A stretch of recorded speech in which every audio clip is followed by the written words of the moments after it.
Good morning, and looking forward to seeing names start to pop up in the comments here as we tune in.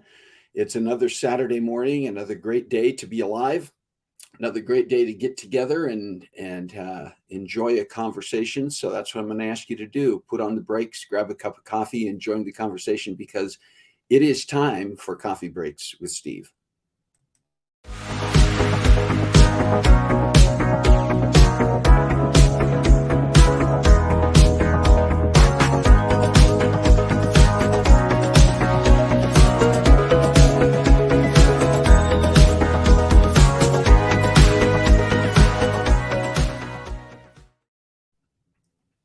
Good morning, and I see Corey Ann is on. Okay, good morning, Corey Ann. I know we get people get in there as they see that the live stream is up and running, and we got some people who just I think are just sitting there ready to click the button, right?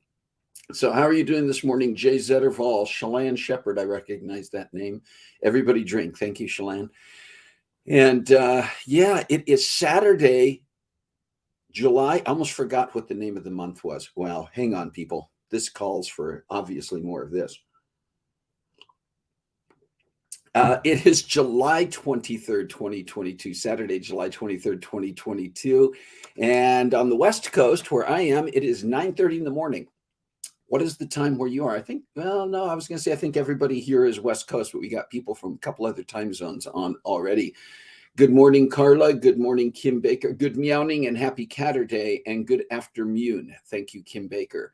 Kathy Garlick, Lila Swafford, good morning. Anybody else that I'm missing here? As you sign in, do that, please. Say hello in the chat so we know you're here so I can respond. And once we get into our conversation today, our topic today with our guest, make sure that you are joining in the conversation. I'm quite capable of talking nonstop, sometimes without breathing for a half hour. It's always helpful when we have a guest on because then at least I pause. But this is your conversation as well. So I want to make sure that you are entering in. And again, if you are tuning in later and watching this recorded, you can still join the conversation. You can make your comments. We are on Facebook Live. We are on YouTube Live. And in both platforms, the show is available later on for you to go back and watch if you didn't catch it live. So for those of you on live, welcome. For those of you tuning in later, welcome. Let's see. Rick Venturi is on here. Alan McCormick, good morning. And let's see. So let me tell you the special days coming up this week. As usual, most of them are food related. Today, July 23rd, is Vanilla Ice Cream Day. How many of you are vanilla fans? You know, some people get into all the various fancy flavors of ice cream. Some people are just basic. Vanilla ice cream is fine, sometimes with a topping, sometimes just on its own. And we often use the word vanilla to almost refer to bland, but vanilla has its place. Are you a vanilla ice cream person? I know my grandson Nicholas, who many of you know because he has joined me at the end of some of the programs. He's into vanilla ice cream for sure. Tomorrow, July 24th, is Cousins Day. Do I see any of my actual cousins on here at the moment? I don't at the moment. I have cousins who tune in sometime, but tomorrow is Cousins Day. So it's what day to reach out to your cousins. That can be blood relatives. That can be your figurative cousins, your cousins by just, cousins from another aunt and uncle. That didn't even rhyme. But it is Cousins Day tomorrow. It's also National Drive-Through Day. Drive-through day meaning the businesses that you can drive through, whether it's a fast food place, a bank, pharmacies now have those. There are a variety of drive-throughs. I didn't realize this, and I had this information up. I didn't put it on my cheat sheet here, but didn't realize that it wasn't until I think the 1960s, maybe early 1960s, that McDonald's actually introduced drive-through at their restaurants. That up until then, you had to go inside. But now there's so many places, coffee shops, so many coffee shops. We did a show about independent coffee shops, local coffee shops a couple of weeks ago. But what are the places, what are the businesses that you typically utilize drive-through to utilize the business? I have to admit, I'm not a huge fan of driving through like McDonald's fast food places. I always feel like there's not the same connection and it's more likely that there's going to be a misunderstanding about the order. And I'm always a little more nervous and uncertain when I go through the drive-through. I don't know why.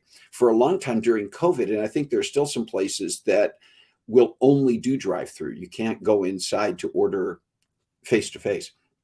All right, Monday, July 25th is National Chili Dog Day. Into chili dogs? I love chili dogs. My system doesn't always, but I love chili dogs. What do you like to have on your hot dogs? Are you a hot dog purist? Do you like chili dogs? If you do, Monday is apparently the day that you're supposed to eat the chili dog. Ironically, we have Cousin's Day tomorrow, and then on Tuesday is Aunt and Uncle Day. So we get that whole branch of the family taken care of in the next few days. We get to celebrate our cousins and we get to celebrate their parents. And I don't know exactly how these days come about, but by golly, there they are. Hi, Kathy McCormick. Cousins from a cruise line. Kathy, yes, I know that inside joke. That's great. When we were in Hawaii a few years ago, we found out on some of our tours that it's a tradition in Hawaii, man. If you are there and you're interacting with natives of that area, everybody's a cousin. Hey, cousin. Everybody refers to each other as cousins. All right, let's see. Also on Tuesday, it is World Tofu Day. How many of you are fans of tofu? Some people, I think tofu is one of those foods you either love it and you love adding it to things or even making it a main course, or you don't love it at all. I don't think there are a lot of people who are just sort of about tofu, right? Let's see. Hot tofu blob on a bun, Kim Baker. Okay. Yeah, keep making your comments in there. Okay, Wednesday, I think you'll like these. I think we've talked about these last year when the days came up. Wednesday is both take your houseplants for a walk day. Do you name your houseplants? Do you talk to your houseplants? That's a thing, right? That's what you're supposed to do to keep them healthy. I'm not sure about taking them for a walk, although I've seen people put their plants like in a wagon and walk them around, I guess, to get fresh air and sunshine. I stick mine out on the patio to do that and hope they survive. I don't have a green thumb. I'm not great with houseplants. I'm great with the artificial ones, not with the live ones. Wednesday is also not just take your houseplants for a walk day, it is take your pants for a walk day. So I think a good way to combine those is to make sure that if you're taking your houseplants for a walk, you're wearing pants. Take your plants and take your pants for a walk day. That just gets confusing. Do you remember the Dr. Seuss story about the pale green pants with nobody inside them? Do you remember reading that story? Yeah, I guess pants can also, in some situations, take themselves for a walk. Thursday is National Milk Chocolate Day. Another one of those days I don't think we need a special, or one of those food items I don't think we need a special day for. If you are into milk chocolate, every day is National Milk Chocolate Day, isn't it? Yes. And then the 29th, Friday, is National Chicken Wing Day. Again, one of those things, I think some people just love to get their chicken wings, whether you're like at a bar and that's one of the food items that comes along with the beverage, or some people go out specifically to get chicken wings, or they will ask for them. They go to KFC or someplace else, Popeyes or someplace, and they want the chicken wings. I'm okay with chicken wings. I just like the pieces of chicken that have a little more substantive meat on them. Chicken wings are, and people love to have their chicken wings seasoned and spiced in different ways. Are you a chicken wing person? And if so, how do you like your chicken wings? Friday is also National Lasagna Day. So we kind of get the best of all worlds. You get the chicken wings on one side, the lasagna on another. Do you have a home recipe for lasagna, or are you go to the store and get the frozen lasagna kind of person? I know that my family in Utah, my brother-in-law Rod, has a lot of home recipes, personal recipes for Italian food. And if you got the right recipes, if that's part of your legacy or your heritage because of family, and you've got the great recipes for lasagna, let us know about that. And if you got great recipes you want to share, hey, always love to get a good recipe. All right, listen, I didn't have copied down any birthdays or anniversaries or anything. If you have a special day this week, you or a family member special day that you'd like us to know about and you want us to celebrate with you, drop it in the chat real quick here so that we can wish you a happy birthday, a happy anniversary, or your special person that special greeting as well. And if you've got one coming up, not that much time left in July, but if you've got a special day coming up in August that you want to make sure we recognize on Coffee Breaks, make sure that you let me know about that as well. All right, listen, I want to get to our topic. I want to introduce our guest because it's always fun when we have somebody else on here. And I want to allow time for this conversation particularly because this is going to be a cool one. I'll tell you a little bit about our guest. J. Rick Castañeda is an award-winning writer, director of branded content and narrative films, and founder of the production company Vibrant Penguin. He wrote and directed the feature film Cement Suitcase, a comedy drama set in Central Washington. The film screened at more than 10 film festivals, won multiple awards, and currently has a, ready for this, 100% fresh rating on Rotten Tomatoes. If you're on Rotten Tomatoes at all to look up how movies get ratings and how well they are reviewed, that's a huge deal.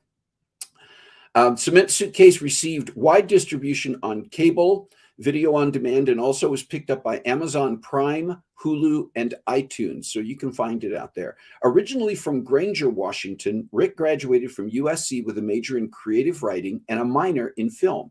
He has directed videos for Disney, MSN, Imagine Dragons, League of Legends, and Lego, and just recently wrapped up his first season of The Sushi Dragon Show, starring the Sushi Dragon for Ven TV. We'll talk about all of this shortly.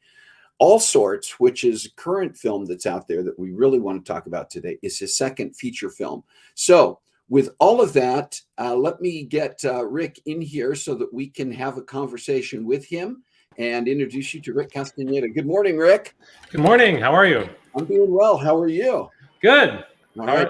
You remain... Welcome. I'm glad to be here. Well, I'm glad you are here. And this is, reading your bio and talking about what you've done. I mean, you're a busy guy and you're doing these feature films, but your production company, Vibrant Penguin, is sort of the bread and butter of what you do, right? That kind of allows you to keep going. Tell us a little bit about how Vibrant Penguin works and what you're doing there.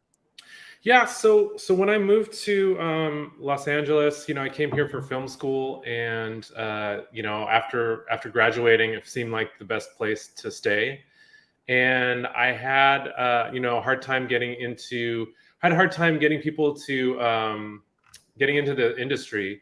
And so what a bunch of friends and I did, we started a production company. And so pretty much since 2005, I've been working for a production company I founded. I'm no longer with that production company, and I founded my own production company 2 years ago. It's called Vibrant Penguin.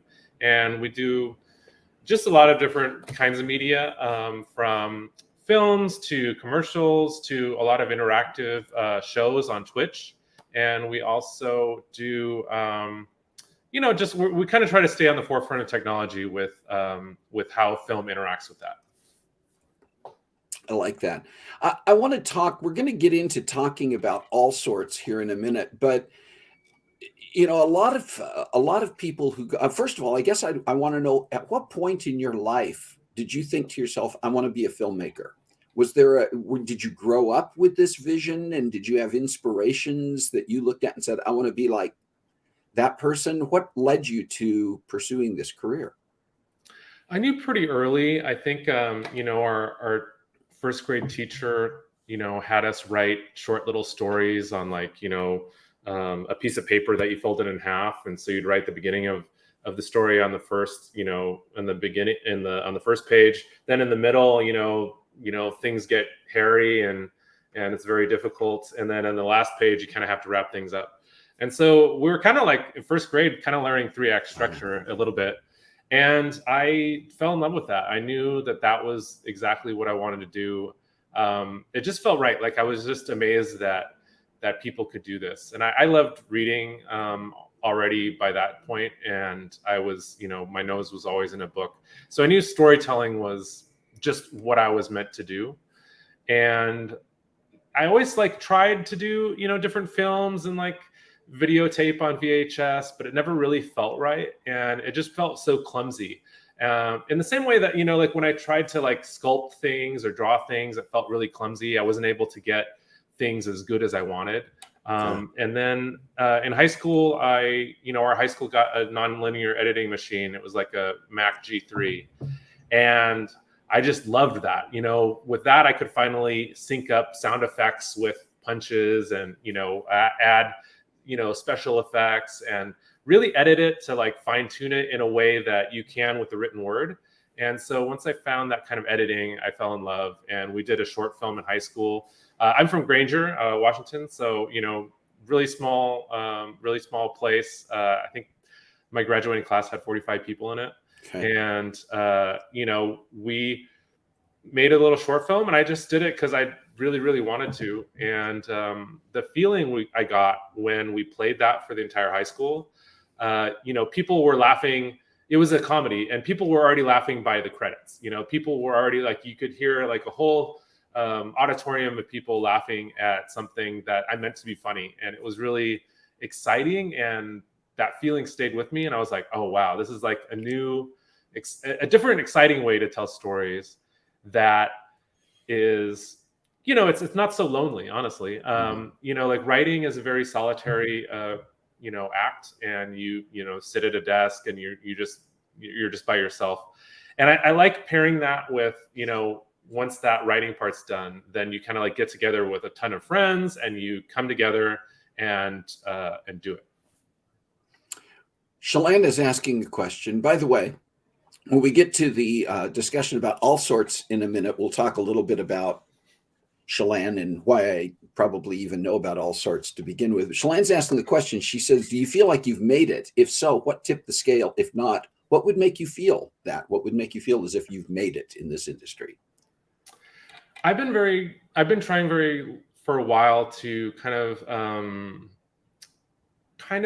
turn the corner from being a director of film, being a director of projects that I'm getting paid to do because someone else is, funding them and somebody else wants to make them, to being a director that's paid for the ideas I want to have. I think that's, for me, that's the switch. That's where I will feel like I made it. And there are a couple projects that, I just felt, I did feel like I made it, like I did feel like I just had a wonderful time. And one of those was co-directing Ninjago with a friend of mine. We directed a Lego series that was actually run on Cartoon Network. And so when we were doing that show, I just felt like this is the best thing ever. This feels like what I really want to do. Even though I obviously didn't create Ninjago, it was just a really fun show. And it's just so much fun. And it was wonderful working with those voice actors. They're just incredible. And the other one was actually a Twitch, a show that was, simulcast on Twitch, YouTube. It was just like a live show called The Sushi Dragon Show. And working with a Twitch streamer named The Sushi Dragon. He's just incredible creative. And that show, we could create any creative idea and we can make it happen for a live audience. It was just incredible. And it was so much fun. And we were able to, I was able to hire a ton of really great artists and actors and musicians to just do really fun stuff, like, create a song about the Sushi Dragon, or create flying versions of the Sushi Dragon in graphics. And that was a really great time. That felt like this is exactly what I want to be doing. And I'm actually getting paid for it. That was quite wonderful. That is fun. I know we're going to have some other questions up here. Shalane has a ton, although I don't know, I think she probably can spend her time bugging you offline as well as on here, but maybe it leads to some other questions. I want to talk about All Sorts. I had the opportunity to first see All Sorts when we knew that Shalane had done this film. And again, just for those of you who don't know, Shalane has a role in this feature film that was shot in and around Yakima, where she lives, in the area that Rick is from, in that region. And when it played, a couple of years ago, when it was introduced at the Seattle Independent Film Festival, I think that's around that time frame, we subscribed to watch it from home. And all I knew about it was this sort of quirky office comedy. And we watched it, and indeed very quirky. I mean, we just sit there and laughed, my wife and I, as we watched it. We also then had the opportunity to go back and see it again here a few months ago when you had the red carpet premiere in Yakima. Shalane was able to be there in person for that. We were able to join her and see it again. And it's one of those films that I think when you watch it more than once, you pick up on little nuances maybe you didn't catch the first time. There's a lot of nuance. And I hate ever making any kind of like a comparison of one movie to another. So I'm not going to do that here. I'm not going to name any other films, but it is definitely sort of a combination of sort of fantasy with a little bit of and I think you said this, Rick, and I'm going to let you talk about this in a minute, but that your background and basis for All Sorts was inspired by your own personal experiences. Tell us a little bit about the film from your perspective, what led to All Sorts, how you would describe it to people who might say, so tell me what this film is about. All right. So this movie is about a competitive filing competition. And I kind of describe it as a sports movie, but instead of, football or baseball, it's about competitive filing. So just people filing folders against each other really fast. And I kind of came up with this story. I graduated from USC film school, and it wasn't like, even with a film degree, it's just incredibly hard to get into the film industry. I had, we were also in a recession, and I had a hard time getting any sort of job. I was applying for career jobs, not getting them. And to make ends meet, I ended up, signing up for a temp agency, and I was temping in a lot of different offices. And it was a great way to see Los Angeles, because you just kind of like go to places like, Glendale and Burbank that you probably wouldn't go to normally, at least, starting out in Los Angeles. And I was like going off into these like really random pockets of Los Angeles and walking into these offices where there were like no windows, and everybody was super quiet because they didn't want to get in trouble from like the boss for chatting. And it's just like a really strange, it's full of people, but it seems like such a lonely place. And I was doing all these office jobs, doing a lot of data entry. So this was like, the early 2000s, which I think was a time when every report and like, piece of paper, that was the data, was getting digitized. So it was like, just like the big progression of, scanning medical reports. I had friends who, worked for months and months, and every day they were just scanning medical reports every single day. And I was, doing a lot of data entry where I was just like taking numbers in this spreadsheet, putting them in this spreadsheet. And it was like, okay, 654-328, 654-328. And it's like, when you're doing that for 8 hours a day, it's really mind numbing, and you feel like you're just turning into a computer. Yeah. And I was also, getting, kind of depressed about it, because, I went to school for film, and, entering 65427 is not film. And I was worried that this was the real world that people were talking about. And honestly, it could have become my real world if I became satisfied with that. If I was just like, well, I guess this is the best I can do, then I would have just kept that job. But I was just really frustrated, and I ended up writing a lot of stories during that time. And I think that, I wrote all these stories, and they all took place in the office, and they all, looking back, I realized they all were about inserting magic into the office. And I was kind of writing myself an escape route. I was like, what's the best thing that could happen in my life right now at this cubicle? Oh, it's if there was some sort of competition about filing or something like that. And so one of those stories I wrote was actually about a woman named June, who was an incredibly fast filer, just like a blur. And that there were all these underground, competitions that, and I think that image, that idea of, being in a basement with like tons of smoke, and everybody smoking cigars and waving money around, and everybody's like betting on like, on this like competition, but instead of like a dogfight or something, it's like two people filing folders really fast. I just thought that that was just such a funny image that it stayed with me for many years. And when I started writing this story, you know, like when I started trying to figure out what my next film would be, then I, you know, pulled out these old stories and I thought, oh, okay, there's a lot of really good material here. So then I just started writing scenes about that.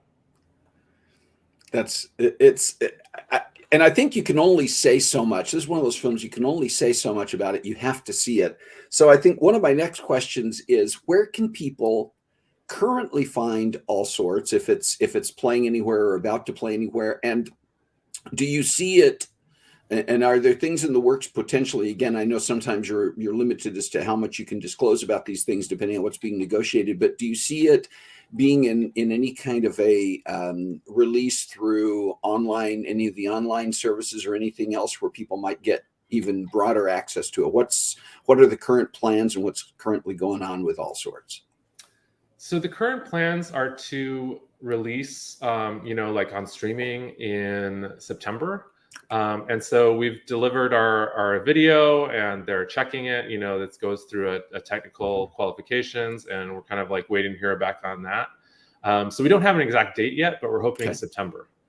And one of the best things people can do is to follow on Facebook. We've put the link for the All Sorts Movie Facebook page and your website for All Sorts in the chat. So folks, look for those, link to those, and keep track of what's going on so that you can find this film. If you have already seen it, I would love to see any of your comments, including you, Shalane, about your impressions of the film itself. I'm going to bring up one other thing. I know we're going to get short on time here, but if you haven't seen it yet, you need to watch this film. You need to see it in order to really appreciate the creativity of Rick Castañeda's mind here and what has been put together in this. I want to just bring this up as a teaser, but there's a whole thing in the film about a calendar.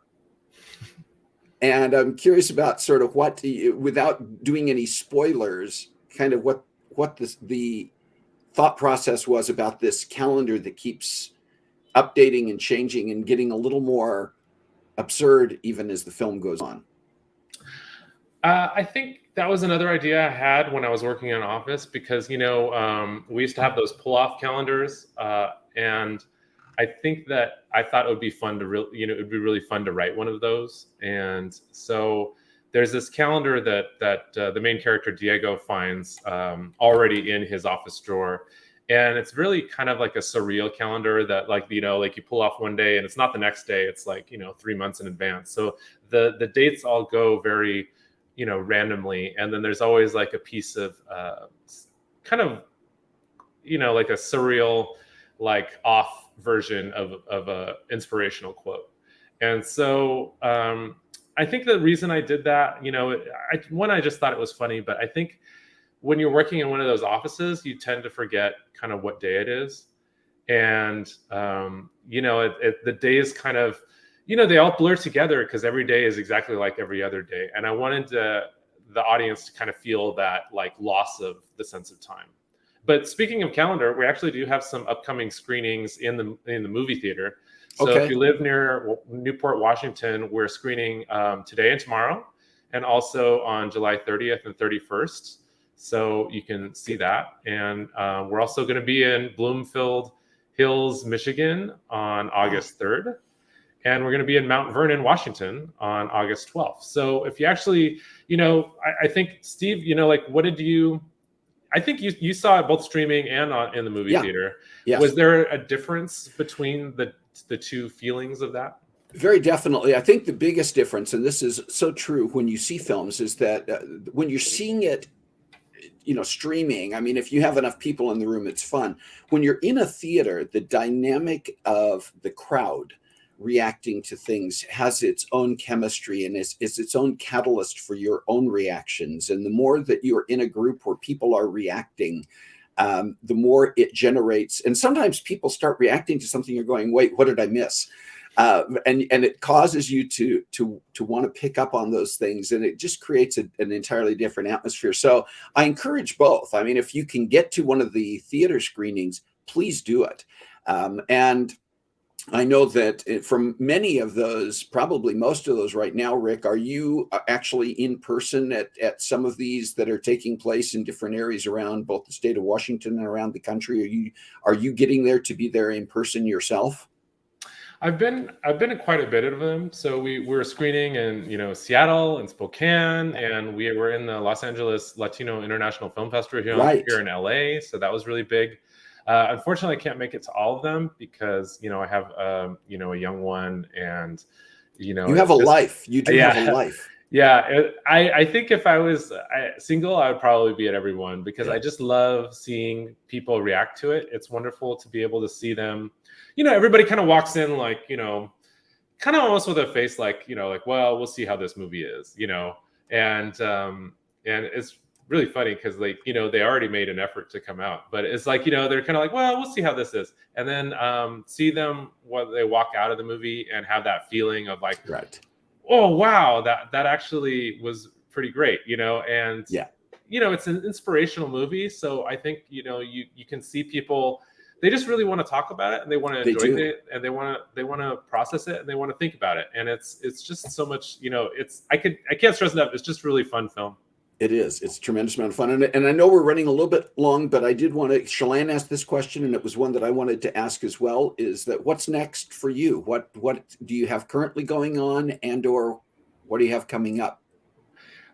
So actually from, the festival here in Los Angeles, we were able to meet with quite a few managers and agents and everything. So right now we're working on turning All Sorts into a series because, it's very episodic in nature.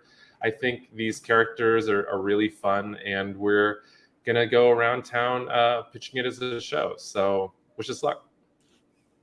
Very good. And a couple of quick questions here, which we can also respond to afterwards. I'll just mention them. We have family in Utah. So I see Chelan asking, is All Sorts going to head to Utah for any screenings? Which you can answer now very quickly if you want to about that. And also Corey Ann asking, is there any merchandise like T-shirts or anything else that's available to help advertise the movie? We have posters. I think like, in come September, we're gonna actually have pre-orders. So that's gonna be really important, it's really important to all your pre-orders count as your like day one orders. So Yeah. if we can get that high enough, we'll actually appear on like the iTunes charts, and that's like a really big deal. Okay. And so we'll be, following along with that. All Sorts movie.com, you can sign up for our newsletter, and that's one of the best ways to hear about where we're headed next.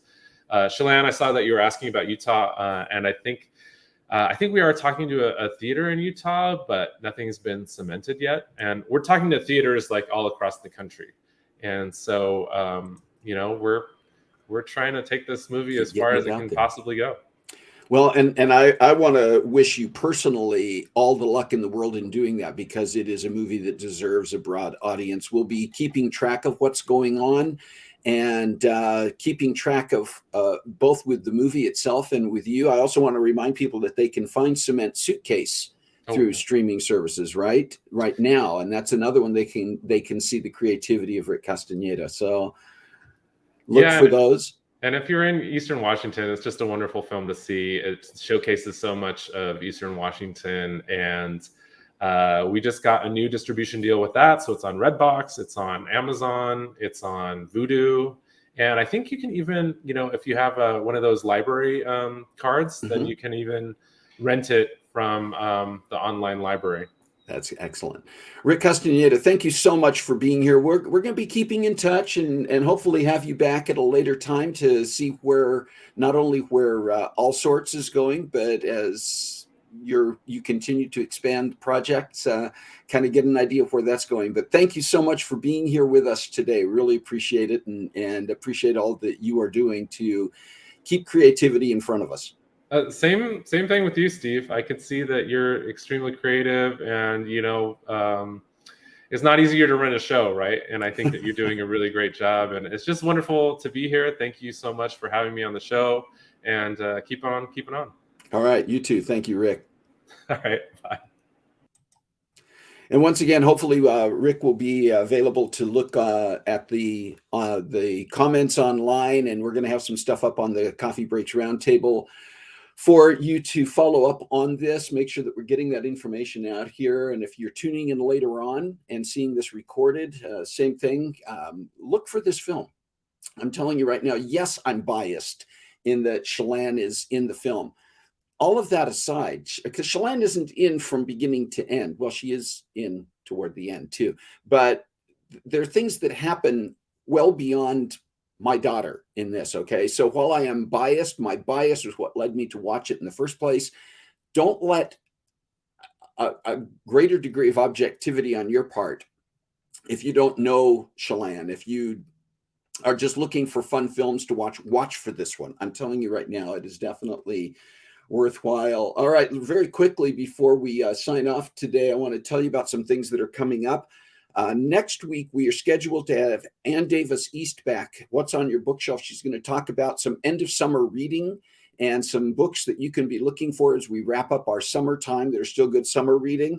And then a couple of weeks out, we're going to have a conversation that I'm calling inflation frustration. It's not going to be to vent our frustrations about how prices are going up. We're going to talk about some tools that are available and ways that we can all find apps and other tools and other methods that we can find and share with each other about how we can help control some of the costs that are affecting all of us right now, from the gas pumps to the grocery store and everything in between. So this isn't going to be a negative show at all.